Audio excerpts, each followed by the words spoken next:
আপনি কি শিওর আমরা ওয়ার্ল্ড কাপ খেলতে যাচ্ছি? বললাম ভিন্ন পরিস্থিতি। ভিন্ন পরিস্থিতি আমি উইকেট ধরে নিচ্ছি যদি যান, হ্যাঁ, সেক্ষেত্রে এরকম উইকেটে খেলাটা কতটা প্রস্তুতির জন্য সহায়ক হয়? জানি না, এটা কোনো অ্যান্সার নেই। এখন থেকে ওয়ার্ল্ড কাপ এখন অনেক দিন বাকি। ওয়ার্ল্ড কাপ যাবো কিনা আদৌ এটা এটা নিয়েও আমরা শিওর না। সো টি-20-র জন্য এটা আইডিয়াল উইকেট না, আমি এটুকু বলতে পারি। ওয়ার্ল্ড কাপের জন্য কিনা এটা আমি জানি না। কোয়ালিফায়ার ম্যাচ বেটার উইকেট আশা করছিলাম। এটা জাস্ট আপনি যেটা বলছিলেন যে আপনি টি-20 ওয়ার্ল্ড কাপ বাংলাদেশকে লিড করবেন, এখন পর্যন্ত আপনি জানেন না বাংলাদেশ খেলতে যাবে কি আপনি জানেন, সেটাই বলছি। আপনিও জানেন না, আমিও জানি না, সেম পেজে আছে। আপনার মেন্টাল ম্যাপিং এর জন্য ওয়ার্ল্ড কাপকে ঘিরে আপনি ক্যাপ্টেন, আপনার তো দায়ভারটা সবচেয়ে বেশি থাকবে। তো সেটা বলছে আপনার টিমগুলো কেমন যাচ্ছে? আজকে থেকে খেলা শেষ, বিন্দাস থাকবো রুমে। আর কি, রিকভারি তো দরকার আছে, কারণ অনেক পরিশ্রম গেছে এই কয়েকটা ম্যাচ। কন্টিনিউ অনেক তাড়াহুড়ার মধ্যে আমরা কোনো ব্রেক পাইনি, প্লাস রিকভারি কোনো টাইম ছিল না। আপনি যখন ইন্টারন্যাশনাল ক্রিকেট খেলেন, একটা গেম খেলেন, দেন ব্রেক পান, রিকভারির সময় থাকে, স্ট্রেংথ অর্জনের সময় থাকে। বাট হোল বিপিএলে আমার মনে হয় না কেউ এই সুযোগটা পেয়েছে। স্পেশালি রংপুর টিম তো একদমই পায়নি, কারণ আমরা ব্যাক টু ব্যাক অনেকগুলো গেম খেলেছি। আনফর্চুনেটলি কোয়ালিফায়ার থেকে বাদ পড়ে গেলাম। সরি রংপুর যারা ফ্যান ছিল তাদের জন্য।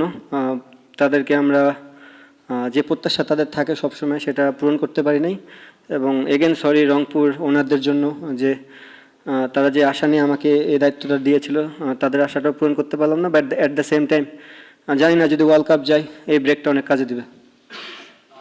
বলছেন যে উইকেট টাফ, বাট 111 রান সেটা কিভাবে ইয়ে করবেন? মানে আপনারা বড় বড় ব্যাটসম্যান আছেন আপনাদের দলে, পুরো ব্যাটিংটা নিয়ে যদি বলেন যে কেন এরকম ভাবে এত কম রান হলো, মানে অন্তত কত আশা করেছিলেন আর কি? কি অ্যান্সার দেবো ভাই এটার? টাফ দেখে দুইটা টিমই তো স্ট্রাগল করছে, এমন না যে ওরা 10 ওভারে গেম জিতছে, লাস্ট বলে যায় গেম জিতছে এবং 6 রান লাগতো। তার মানে বুঝাই যাচ্ছে যে উইকেটটা টাফ। অবভিয়াসলি নতুন বলটা অনেক চ্যালেঞ্জিং ছিল।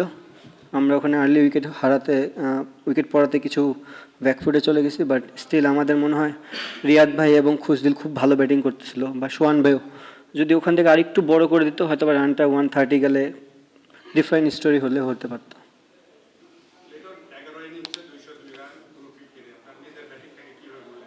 খুবই বাজে, খুবই বাজে। লিটন, সবই তো আনসার্টেন, বিশ্বকাপ খেলবো কি খেলবো না, আদৌ কি মানে হবে কিনা। তো সেই জায়গা থেকে যদি আমরা এখন 11 আওয়ারে যদি হয়েও যায়, তো সেই বিশ্বকাপের যে প্রিপারেশন, আসলে কি আমাদের কোনো প্রিপারেশন নেওয়ার, মেন্টাল প্রিপারেশনটা আসলে মেইন প্রিপারেশন, ফিজিক্যাল তো আপনারা করছেনই খেলাধুলা, সেটা কি আসলে আমাদের হচ্ছে বা হবে? এই যে এখন থেকে সুযোগ পাবো, যারা 23 তারিখ থেকে খেলা শেষ করবে, তারপর যদি বিশ্বকাপ হয় 7 তারিখে শুরু হবে, তাহলে 7 আর 23 থেকে 7, 14 দিন মেন্টাল অনেক সুযোগ থাকবে আমাদের চিন্তা ভাবনা করার। লাস্ট বলটা নিয়ে যদি একটু বলতেন আপনি, এটা থেকে হারতে একটু বেশি কষ্ট দিল যে লাস্ট বলে ছক্কাকে হারাতে না, লাস্ট বলে ছক্কা, সেম আমার নিদাস ট্রফির কথাটা মনে পড়ে গেছে, সেম কাভারের উপর দিয়ে 6। না ঠিক আছে, এটাই ক্রিকেট, এটাই এইভাবেই জীবন চলে। আপস অ্যান্ড ডাউনস থাকবেই। জিততে পারলে তো ভালো হতো, এখন পারি নাই, কিছু করার নেই।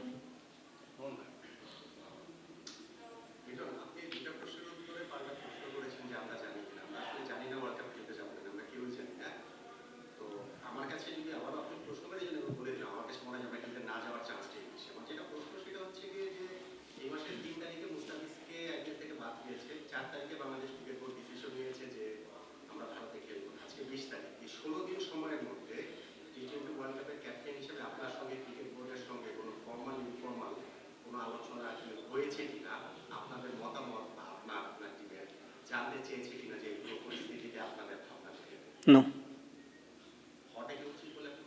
আই ডোন্ট নো, বাট হয়নি আমার সাথে।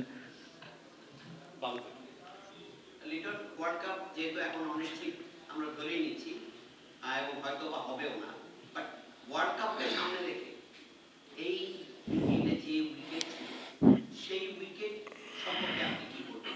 এইটা শুধু আমরা খেলতে গেলাম কি গেলাম না, এটা কি টি-20 টিমের ক্যাপ্টেন হিসেবে আপনার মনে হয় ইজ ইট আইডিয়াল ফর টি-20 ব্যাটিং, এবং আমাদের ন্যাশনাল টিমের ব্যাটসম্যানদের জন্য এটা কতটা মানে হেল্পফুল তো নাই, কতটা ক্ষতিকর আপনি একদম ক্যাটাগরিক্যালি যদি বলতেন? ফার্স্ট অফ অল আপনি যেটা বললেন যে টি-20 নিয়ে আমরা এখনো জানি না, ওয়ার্ল্ড কাপ নিয়ে, সো এটা প্রসঙ্গই বাদ। ক্রিকেটের জন্য আমার মনে হয় টি-20 ফরম্যাটটা, আমি বলবো না যে একদম আইডিয়াল না, বাট কোয়ালিফায়ার ম্যাচ, আপনি তো মানে এমন একটা সিচুয়েশনে গেম খেলতেছেন ডু অর ডাই, আপনি সম্পূর্ণ বলার ফেভারে দিয়ে গেলেন, তাহলে তো ক্রিকেটটা হলো না। আমার মনে হয় বেটার উইকেট বোর্ড টিমে আশা করছিল, ম্যাচ আমরা হারতাম সমস্যা নেই, বাট ক্রিকেটটা ক্রিকেটের মতন হলে মনে হয় একটু ভালো হতো। এটা মানে বিশ্বকাপ যাওয়ার কথা মানে Argentina idol state of mind মানে বিং বাংলাদেশ টি-20 ক্যাপ্টেন মানে আপনার এখন যে জীবন এটাকে আইডিয়াল মনে হচ্ছে কিনা ফর বিং বাংলাদেশ টি-20 ক্যাপ্টেন বিশ্বকাপ যাওয়া না যাওয়াটা মানে সিচুয়েশনটা হ্যাঁ সিচুয়েশন ইট ইজ আইডিয়াল দেখেন ভাই, অনেক কিছুই লাইফে আইডিয়াল না, বাট সার্টেন টাইমে চলে আসলে ওটাকে গ্রহণ করে নিতে হবে।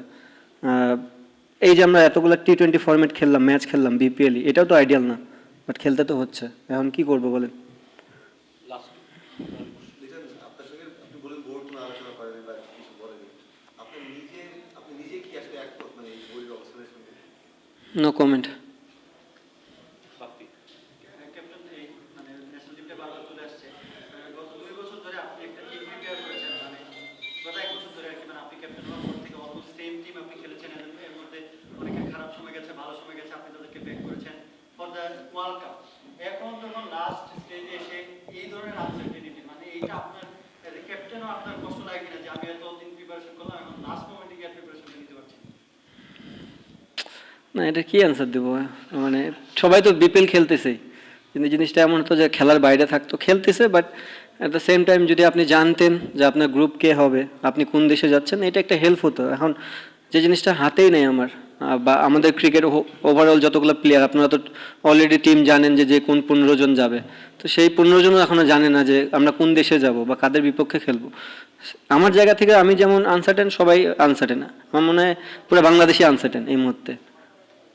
লিটন, আমি এই প্রশ্নটা করার আগে আপনার কাছে বলে রাখি যে আপনি যদি চান যে উত্তর নাও দিতে পারেন, যদি মনে করেন যে আপনার জন্য সেফ না, যেটা হচ্ছে যে আমাদের যে ভারত এবং বাংলাদেশের মধ্যে যে এখন যে রাজনৈতিক বৈরিতা চলছে, সেফ না, সেফ না, সেফ না, নো অ্যান্সার। প্রশ্নটা করি আপনি আমি বুঝতে পারছি আপনি কি প্রশ্ন করবেন, ওটা আমার জন্য সেফ না, নো অ্যান্সার। আমি একটা প্রশ্ন রংপুর নিয়ে করতে চাচ্ছি। সেটা হচ্ছে রংপুর প্রথম থেকেই তাদের বিদেশি এবং দেশি প্লেয়ারদের একদম রেখেছে যাতে একদম শেষ পর্যন্ত তারা একই প্র্যাকটিস অনুযায়ী বা তারা খেলতে পারে এবং কন্ডিশন বুঝেই করে। গতবার যে একটু ডিফারেন্ট, তারা ম্যাক্সিমাম ভালো প্লেয়ার নিয়ে এনেছে। তো সেই টিম হঠাৎ করে মানে এইরকম সন্দেহপ্রবণ হওয়ার কারণ কি? আপনার ধরেন মাঝখানে 2টা ম্যাচ হারলো, তারপর আবার এখানে এসে কোয়ালিফায়ার, তার তো আউটস্ট্যান্ডিং ক্রিকেট খেলার কথা। না, অবশ্যই আপনি যদি ওই যে 2 দিন আগে একটা প্রেসে মনে প্রশ্ন করছিল পেন অ্যান্ড পেপারে আমরা অনেক ভালো টিম, তো ক্রিকেট পেন অ্যান্ড পেপারের থেকে ভালো আপনি 22 গজে কতখানি এক্সিকিউশন করতেছেন। পেন অ্যান্ড পেপারে আমরা ব্যাটিং বোলিং ভালো, আমরা ফিল্ডিংয়ে খারাপ। সো ম্যাক্সিমাম ম্যাচে তো আমরা ফিল্ডিং অনেকটা আমাদের ভুগিয়েছে। সো আজকের দিনেও দেখবেন আমরা অনেকগুলো এক্সট্রা রান দিয়েছি, আমাদের হাত থেকে রান নিয়ে নিয়েছে। সো যখন লো স্কোরিং করবেন তখন আপনার ফিল্ডিং ইউনিটটা অনেক ইম্পর্টেন্ট। থ্যাংক ইউ ভাই, আর মনে কেউ কষ্ট নিন না আমার অ্যান্সারে।